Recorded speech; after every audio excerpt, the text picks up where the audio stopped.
நீக்கப்பட்டு ஒரு முக்கியமான ஒரு பகுதி சோழ வரலாற்றில் இந்த பழையாறையை நீக்கிவிட்டு எல்லாம் சேர்த்து தான் சொல்றேன். உடையாள உரை எல்லாம் நீக்கிட்டு அதான் நீங்க எழுத முடியாது, படிக்க முடியாது. ஒவ்வொரு ஊருக்கும் சோழவடி வரலாற்று தெரிஞ்சுக்கணும் அப்படின்னா இந்த ஊர்லாம் நீங்க பாத்தீங்கன்னா உங்களுக்குள்ளே ஒரு பெரும்பெயர் ஏற்படும். உங்களுக்கு தெரியும், ரொம்ப காலமாவே ராஜராஜ சோழனுடைய சமாதி எங்கே என்ற கேள்வி எல்லாருக்குமே இருந்துகிட்டே இருக்கு இல்லையா? இருக்குல்ல? சரி, இப்போ கேள்விப்பட்டிருப்பீங்க. பள்ளிப்படை, பள்ளிப்படுத்துதல் அப்படின்னு இருக்கீங்க. என்ன அப்படின்னா, இந்த பாசுபத சைவ பிரிவினர் இறந்த பின்னாலே அவர் உடலை எரித்து கலசத்தில் வைத்து அதை புதைச்சி அதுக்கு மேலே லிங்கத்தை வச்சு ஒரு கோயிலை கட்டி அதை வழிபடுகிற ஒரு பிரிவினர் பாசுபதம், பாசுபத சைவ பிரிவு. நிறைய பிரிவுகள் இருக்கு சைவ சமயத்துல. காலாமுகம், காபாலிகம், பாசுபதம், நிறைய லகுலிசம், நிறைய பிரிவுகள் இருக்கு அதுல. அப்ப இந்த பாசுபத சைவர்கள் வந்து இப்பயும் உங்களுக்கு தெரிய இறந்த பின்னாலே உடலை போச்சு சமாதியில் லிங்கத்தை வைக்கிறாங்க இல்லையா? அது மாதிரிலாம் இருக்கு. அந்த மாதிரி தான் தோன்றிருக்கு. குறிப்பா தமிழ்நாட்டை பொறுத்த வரைக்கும் முதலாக நமக்கு கிடைக்கிற சான்று எதுன்னு நம்ம பார்த்தீங்கன்னா, வேலூர் மாவட்டத்தில் சோழபுரம் என்ற இடத்துல கங்க மன்னன் பிரதீபனுடைய சமாதி. அதை வந்து பல்லவ மன்னன் கம்பவர்மனுடைய ஆட்சி காலத்துல, யாரு பல்லவவர்மன், யாரு கம்பவர்மன், அது நிருபத்தினுடைய தம்பி ஆட்சியர் சோழபுரத்துல கங்க மன்னன் பிரதீபி அவன் இறந்து போயிடுறான். அவனை வந்து அந்த இடத்துல அந்த அஸ்தியை வச்சு அவனுடைய மகன் ராஜாதித்தன் என்பவன் அவன் என்ன பண்றான், அந்த பள்ளிப்படை கோயில் கட்டுறான். இதுதான் தமிழ்நாட்டில் பள்ளிப்படை பற்றிய முதல் குறிப்பு நமக்கு. அதன் பிறகு பார்த்தீங்கன்னா, இந்த பராந்தக சோழர் தன்னுடைய அப்பாவான ஆதித்த சோழனுக்கு திருக்காலஸ்தி, காளகஸ்தி பக்கத்துல தொண்டிமன ஆற்றூர் அப்படின்னு ஊரு, அந்த ஊர்ல அங்க ஒரு சமாதி கட்டியிருக்காரு. அது ஆதித்த ஈஸ்வரன், பள்ளிப்படையாகிய ஆதித்த ஈஸ்வரன் அங்க கல்வெட்டு வருது. ஆந்திராவில் இருக்கு. இப்போ ஆந்திராவில் காளகஸ்தி பக்கத்துல அந்த கோயில் இன்னைக்கு இருக்கு. அப்ப அது ரெண்டாவது கோயில். அது அதாவது சோழர்கள் எப்படி பார்த்தோன்னா, சோழர்கள் முதல் கோயில் வச்சுங்களேன்.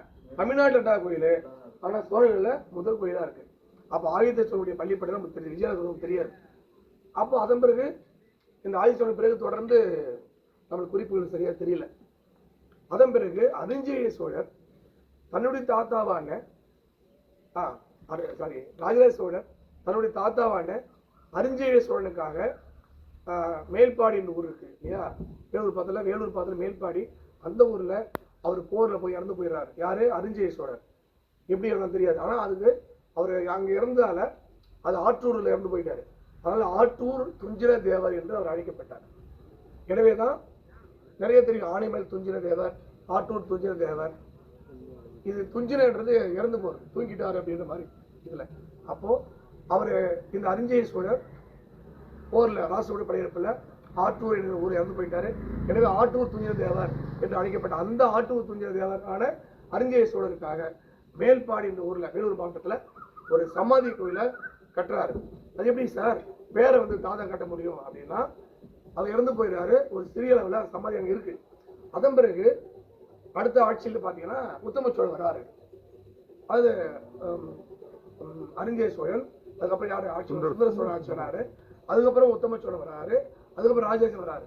அது வரைக்கும் அந்த கோயில் சின்னதாக இருந்திருக்கு. அப்ப இவர் தான் ராஜராஜா தன்னுடைய தாத்தாவாகிய இந்த அரிஞ்சய ஈஸ்வரருக்கு ஒரு பள்ளிப்படை கோயில ரொம்ப அழகா எடுத்திருக்காரு. அதுதான் வந்து அரிஞ்சய ஈஸ்வரம் அப்படின்ற கோயில். அது நல்ல நம்ம சிறப்பாக இன்னைக்கும் அழியாமல் அங்க இருக்கு. இப்ப அதன் பிறகு இப்ப எல்லாம் செஞ்ச இந்த ராஜராஜன், அது ராஜாவுடைய அப்பா சுந்தர சோழனுக்கு எங்கே பள்ளிப்படை பெரிய கல்வெட்டு குறிப்பு வருதாங்க. அங்கேயும் 1007 சுந்தர சோழனுக்கு பள்ளிப்படை அவங்க வானமந்தை குறிப்பு தான் வருது. ஆனா நம்ம கோயில் நம்ம பார்க்க மாட்டோம். ராஜராஜன் இவ்வளவு பண்ணியிருக்கிறாரு, ரைட்டா? அவருடைய பள்ளிப்படை நமக்கு எங்க அப்படின்னு மிகப்பெரிய ஒரு கேள்வி எல்லா வரலாற்று ஆர்வலர்கள் மக்கள் மத்தியில பெரிய அளவு இருக்கு. எங்கே இங்கே இப்படியப்பட்ட வாழ்ந்த ராஜராஜனுடைய பள்ளிப்படை எங்கே? ஏன் அவருடைய மனைவி பஞ்சூன்மாதேவி பள்ளிப்படை கூட நம்ம இது இருக்கு. என்னமாவும் இருக்கும்போது ராஜராஜன் எங்கன்னா நிச்சயமா இருந்தது. ஆனால் அது அழிந்து விட்டது என்பதை குறிப்புகள் மூலமா கண்டுபிடிக்கிறாங்க. இந்த உடையாளூர்ல அவருக்கு ஒரு பள்ளிப்படை கோயில் தான். ஏன்னா நம்ம சொன்னோம் இல்லையா, இந்த உடையாளூர் ஒரு பழைய எல்லாமே வந்து சோழனுடைய முக்கியமான பகுதியை வாழ்ந்திருக்காங்க. இவங்க இறந்த பின்னால இங்கே ஒரு பள்ளிப்படை கோயில் அமைச்சிருக்கணும் அப்படின்னு நம்ம ஆய்வாளர் கருதுறாங்க. அந்த வகையில் அந்த செய்தியை உறுதிப்படுத்தும் வகையில் இந்த தூண் வந்து அந்த மண்டபத்தில் இருந்த தூணாக இருக்க வேண்டும். ஆனால் இப்பொழுது இந்த பால்குளத்தி அம்மன் கோயிலில் மூடி வச்சிருக்காங்க. இந்த கல்வெட்டில் தான் இந்த ராஜராஜுடைய பள்ளிப்படை என்று வரல, அது வேற மாதிரி வருது. அதை வச்சு இங்கே தான் வந்து உடையாளூர் தான் இந்த பள்ளிப்படை கோயில் இருந்திருக்க வேண்டும் என்று ஆய்வாளர்கள் முடிவு செய்வதற்கு ஒரு ஆதாரமாக இருப்பது தூண்நகர கல்வெட்டு மட்டும்தான் நமக்கு கிடைக்குது. இது இல்லாமல் லிங்கம் ஒன்று இருக்குது, அதையும் ரொம்ப காலமாக சொல்லிட்டு இருக்காங்க. ஆனால் அதுவாக நம்மளுக்கு ஆராய்ச்சி பண்ண முடியாது. இருந்தாலும் இந்த ஊரில் நிச்சயமாக இருந்திருக்குன்றதுக்கு ஆதாரம் இந்த கல்வெட்டு தான். இது என்ன சொல்கிறாங்கன்னா, இந்த கல்வெட்டு வந்து முதலாம் குலோத்துங்க சோழனுடைய 32வது ஆட்சி ஆண்டுல இந்த கல்வெட்டு வெட்டியிருக்காங்க. என்ன சொல்றாங்கன்னா, சகல போன சக்கரவர்த்திகள் ஸ்ரீ குலோத்துங்க சோழ தேவருக்கு ஆண்டு 42வது ஸ்ரீ சிவபாத சேகரான ஸ்ரீ சிவபாத சேகர மங்கலத்து இந்த ஊருக்கு பேரு சிவபாத சேகர மங்கலம். சிவபாத சேகர மங்கலம், சிவபாதன் யாரு அப்படின்னா ராஜராஜ பேர், சரிங்களா? அப்ப சிவபாத சேகர மங்கலம் அப்படின்ற ஊரு. இது சிவபாதன் என்பது சிவபாத சேகரன் என்பது யார் குறிக்கும்? ராஜராஜனுடைய பெயர் சிவபாத சேகரன். அப்ப சிவபாத சேகர மங்கலத்து ஒரு மங்கலத்தில் எழுந்தல் நின்ற ஸ்ரீ ராஜராஜ தேவரான சிவபாத சேகர மங்கலத்தில் எழுந்து அருளி நின்ற ஸ்ரீ ராஜராஜ தேவரான ஸ்ரீ சிவபாத சேகர தேவர், ஸ்ரீ ராஜராஜ தேவரான ஸ்ரீ சிவபாத சேகர்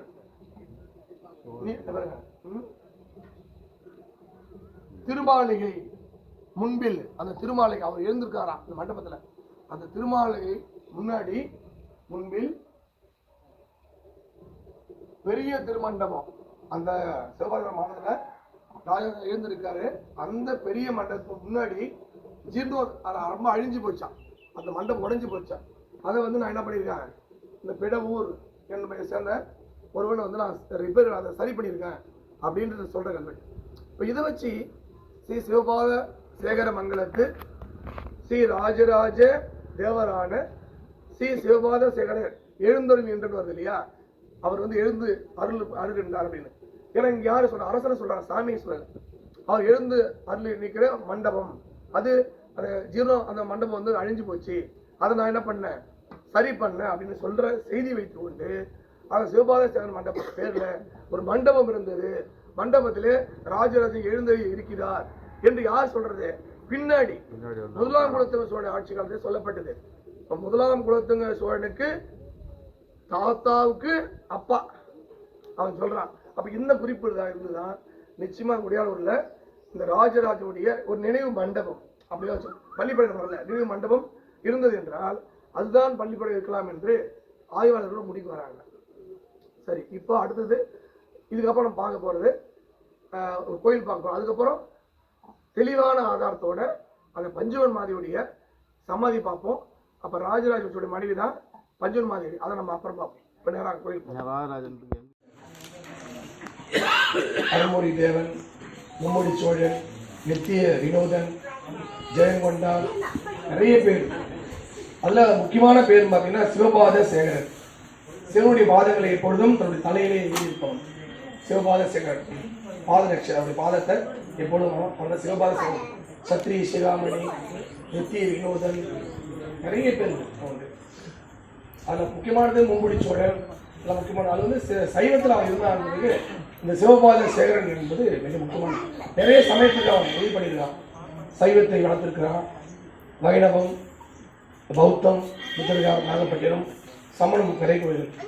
ஆனால் வந்து சமய ஒரு காழ்ப்புணர்ச்சி இல்லாமல் இருந்தாலும் கூட தன்னை சைவனாக, முக்கியமாக ஒரு சிவனுடைய பக்தனாக அவன் வந்து தன்னை காமிச்சிக்கணும். அதுதான் அந்த சிவபாத சேகரன் பேர்.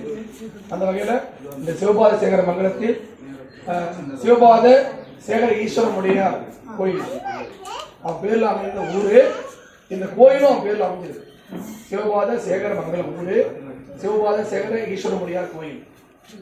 இந்த கோயில் வரலாற்று ஒரு முக்கியமான கோயில், பலருக்கும் தெரியாத கோயிலா இருக்கு. இந்த கோயில்ல முடியார் சொல்லியிருக்கோம், சோழர்கள் எல்லாமே இங்க வாழ்ந்தவங்க. இங்க வந்து நிறைய சிற்பங்கள் இருக்கு. அது குறிப்பா வந்து பார்த்தீங்கன்னா ராஜராஜன் அவருடைய மாதேவி, அது என்ன ராஜராஜன் குழப்பம் இருக்கு. மூன்றாவது ராஜராஜன் தான், இரண்டாவது அப்பால செய்து சொல்றாங்க. இங்க பார்த்து துவாரனுடைய சிலைக்கு கீழே வந்து ஒரு சிற்பம் இருக்கு. ஆனா சில பேர் வந்து அவர் தான் ராஜராஜன், சிவபாதன் இல்லையா ராஜராஜன் சொல்றாங்க. ஆனா அதுக்கு ஆதரவு கிடைக்கல. ஆனா அங்க பாத்தீங்கன்னா சோழ அரசன் சோழமாதேவி நிற்கிறாங்க. இங்க வந்து லிங்கத்தவன மாதிரி ஒரு காட்சி படுத்திருக்காங்க. இங்க இது ஒரு ராஜராஜன் இவங்க சொல்றாங்க. பல விதமான இருக்கு. இருந்தாலும் ஒரு வரலாற்று சிறப்பு ஊர், இங்கதான் சமாதி இருந்தது அப்படின்னு பல ஆய்வாளர்கள் சொல்றாங்க. எந்த இடம் நம்ம உறுதிப்படுத்தல. ஆனா இந்த இடத்துல லிங்கம் பண்றாங்க. அது ஒரு அனுமானம் தான்.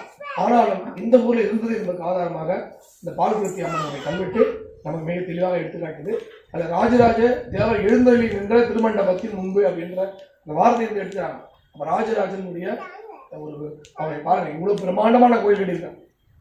ராஜருடைய மனைவின கோயிலை பார்க்க போறோம் பஞ்சமாதேவி. அப்ப தன்னுடைய தாத்தா கட்டியிருக்கான் ராஜராஜன். அப்ப அவனுக்கு அப்படிப்பட்ட ஒரு பேரரசன் அவனுக்கு எப்படி கட்டியிருப்பாங்க அப்படி கற்பனைலாம் நம்ம பார்க்க முடியுது. ஏன்னா எல்லாரும் பின்னாடி படையெடுப்புல கோயிலே அடிச்சிடறாங்க. அப்புறம் சமாதி வந்து அந்த அளவுக்கு இருக்குமா அப்படின்னா படையெடுப்புல பண்ணியிருப்பாங்க. ஏன்னா இவனுக்கு பிறகுதான் சுந்தரபாண்டி வரா. அவன் வந்து பழைய அரண்மனை, தஞ்சாவூர் அரண்மனை, பல அரண்மனைகளை கண்மணி சொப்பு எல்லாத்தையுமே அடிச்சு தலைமட்டமா ஆக்கணும். ஏன்னா சோழர்கள் பண்ண வேலை தான். இங்க சோழர்கள் போறாங்க, பாண்டி நாட்டை வெல்றாங்க. அங்க என்ன பண்றாங்க, கொடூரமான அரண்மனையை உடைச்சி அவங்க எல்லாம் ஆமா அவங்க அழிச்சு தானியெல்லாம் வைக்கிறாங்க. கோட்டையை வந்து அழிச்சு கழுதை கொண்டு ஓட்டியெல்லாம் பண்ணியிருக்காங்க. அதே வேலையை மீண்டும் பழிக்கப்படியாக பாண்டியர்கள் பண்ணியிருக்கலாம். அதனால்தான் இந்த அரண்மனைகள் அழிக்கப்பட்டது, இது மாதிரி சமாதிகள் அழிக்கப்பட்டது, கோயில்கள் எல்லாரும் பொது. ஏன்னா பாண்டியருக்கும் அவங்களும் இந்துக்கள் தான், பல்லவர் இந்துக்கள் தான், சோழர்கள். ஆனால் கோயில் வந்து பெரும்பாலும் அழிக்கலை. இஸ்லாமிய படையெடுப்பு தான் பல கோயில்கள் அழிக்கப்பட்ட தவிர மற்றபடி ஒன்றும் இல்லை. ஒரு முக்கியோட இந்த பார்க்கறதுக்காக வந்தோம். அதோட கிளம்பி நம்ம வந்து திருவண்ணஞ்சி பார்க்கணும், பஞ்சமாதி கோயில் பார்க்கணும். ஒரு கோயில் ரவுண்ட் வந்துருங்க, நம்ம பார்த்துட்டு போயிடும். ஓகேவா? ஏதாவது சந்தேகம் இருக்கா?